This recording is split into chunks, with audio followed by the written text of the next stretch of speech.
nevertheless. So बहरहाल जी बरतानिया की वजीर आजम लिज ट्रस ने जो है वो इस्तीफा दे दिया है. कल ही हम बात कर रहे थे, रिमेंबर, बल्कि इस रिसेंट टाइम्स में जो है वो हम काफ़ी ज़्यादा बात कर रहे हैं इनके हवाले से. देखिए, मैं तो बार बार, कल मैंने देखा एक ट्वीट किसी जर्नलिस्ट ने किया, वो वायरल दुनिया में, 26-27 हज़ार लाइक्स उसमें आए हुए थे.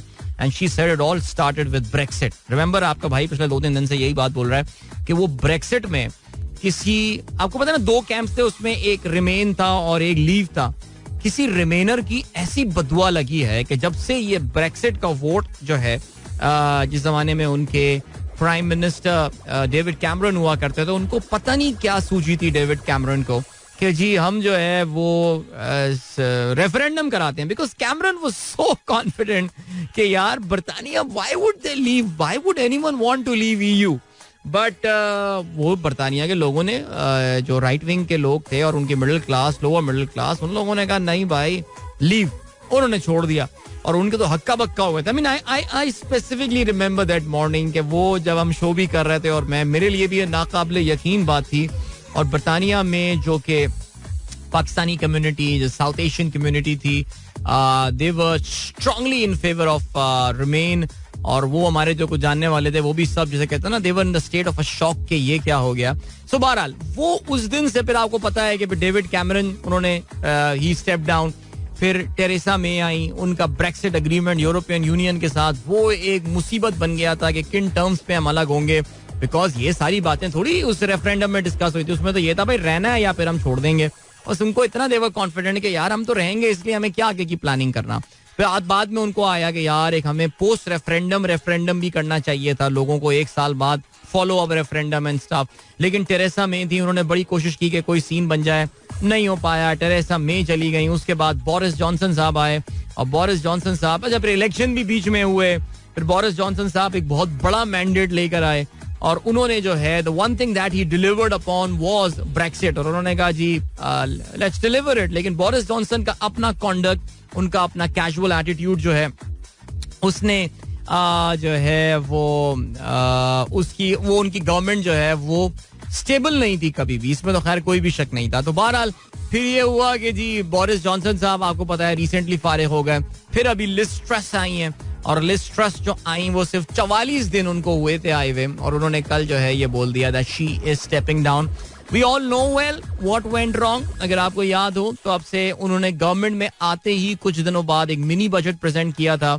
And that mini budget was the beginning of the and. Because कहा यह जा रहा है कि एक तो mini budget was not well thought out, one. And secondly the fact that इतने खतरनाक मिनी बजट में वजीर आजम ने कोई दखल अंदाजी क्यों नहीं की. Why didn't she intervene and why didn't she stop that from happening? इस पे बात की जा रही है कि उनमें वो शायद समझने की सलाहियत, वो कैपेबिलिटी नहीं है. देखिए, इनको प्लीज किसी पाकिस्तानी हालात से प्लीज कंपेयर मत कीजिएगा यार. Britain is a very mature democracy and all. अभी ये इमेच्योर सीन चल रहा है वहां पे, लेकिन खैर. तो वो जो मिनी बजट उन्होंने प्रेजेंट किया आते ही, जिसका मकसद था कि उसकी इकोनॉमी, ब्रिटेन की इकोनॉमी को रिवाइव करना, उससे वो तबाही साबित हुआ उनके लिए. And as I said earlier, that was the beginning of the end for Liz Truss. और वो हुआ यही कि जी बिलाखिर फिर परसों उनकी होम मिनिस्टर जो है वो छोड़ के चली गई. फिर तो ये हो गया जी, जिसे कहते हैं ना कि गेम इनकी जो है ना वो इस वक्त खत्म हो गई है. अब जो है वो लिज ट्रस कहती हैं कि जी अगला जब तक लीडर चूज नहीं हो जाता तब तक मैं जो हूँ वो ये वजीर आजम के ओहदे पर मौजूद हूँ. उन्होंने बादशाह सलामत को जो है वो बता दिया है. बादशाह सलामत को बताने के बाद अब जो है वो दोबारा से ढूंढाई जो है वो शुरू हो गई है. अब नया अगला वजीर आजम बरतानिया का कौन होगा. तो अभी 3 लोगों के दरमियान जो है ना वो मुकाबला चल रहा है. देखिए, उसमें तो एक ऋषि सोनक रिमेंबर, ये वही साहब हैं जिनको आखिरी स्टेज में लिज ट्रस ने आके हराया था. और ऋषि सुनक जो है ये बरतानिया के चांसलर ऑफ द एक्सचेकर, यानी अगर हम अपनी जबान में बोलें तो उनके वजीर खारजा जो हैं वो रह चुके हैं. और वजीर खारजा जो है वहाँ के, क्या बोल रहा हूँ, वजीर खजाना रह चुके हैं. वजीर खजाना, नॉट वजीर खारजा, वजीर खजाना वहाँ के रह चुके हैं और कैपेबल आदमी माने जाते हैं.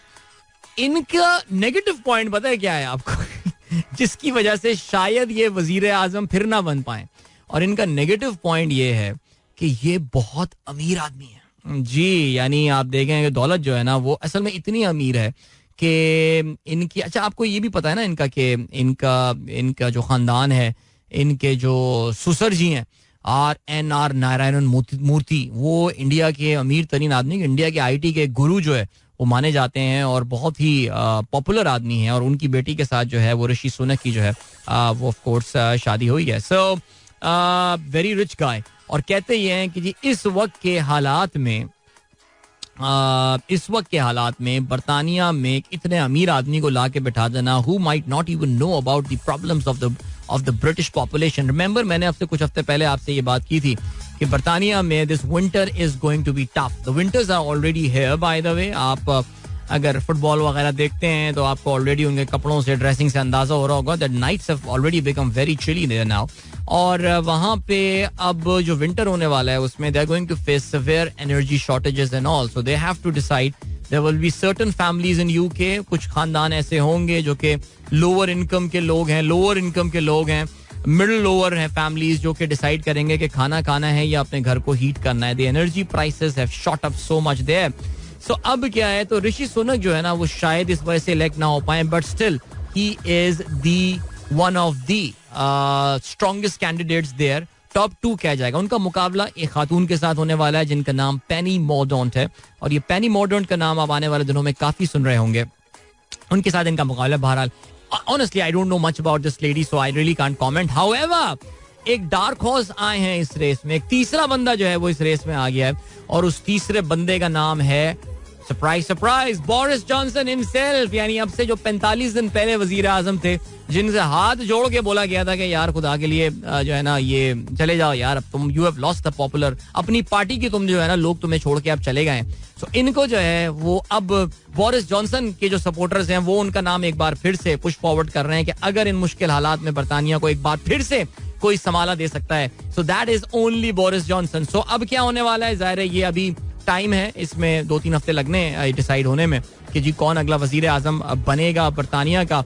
लेबर पार्टी जो है वहाँ की जो अपोजिशन पार्टी है, उनकी डिमांड जो है वो खान साहब वाली है कि जी फॉरेन इलेक्शन, इन तमाम मसाइल का हल जो है वो इंतखाबात है. तो वो भी वहाँ पे भी वो कह रहे हैं, जो उनकी जो लेबर पार्टी है वो कह रहे हैं यार ये क्या धमा चौकड़ी मचाई हुई है, क्या मस्खरापन लगा हुआ है, यूके दुनिया में मजाक बना के रखा हुआ है, शराफत से इलेक्शन कराओ एक नए लीडर के अंडर. लेबर पार्टी में लीडरशिप का इशू नहीं है. वो कह रहे हैं जी कंजर्वेटिव तुम अपना एक लीडर चूज करो, एक नए लीडर के अंडर जो है ना जरा मुज़ाकरात इंतखाबात करो और फ्रेश मैंडेट लेकर आओ. I think they've got a solid point there, but let's see, because अभी अगर इलेक्शन होते हैं then this Labour Party जिसको पिछले इलेक्शंस में अंडर जो उनके लीडर थे क्या है जो आखिरी टाइम पे नाम पिक नहीं होता ना, बड़ा गुस्सा आता है, लेकिन जर्मी कॉर्बन या उनकी लीडरशिप में काफी बड़ी शिकस्त हुई थी. लेकिन now labour party is sitting in a very strong position because of this comedy that is going on in the Conservative Party. This is Mira FM 107.4.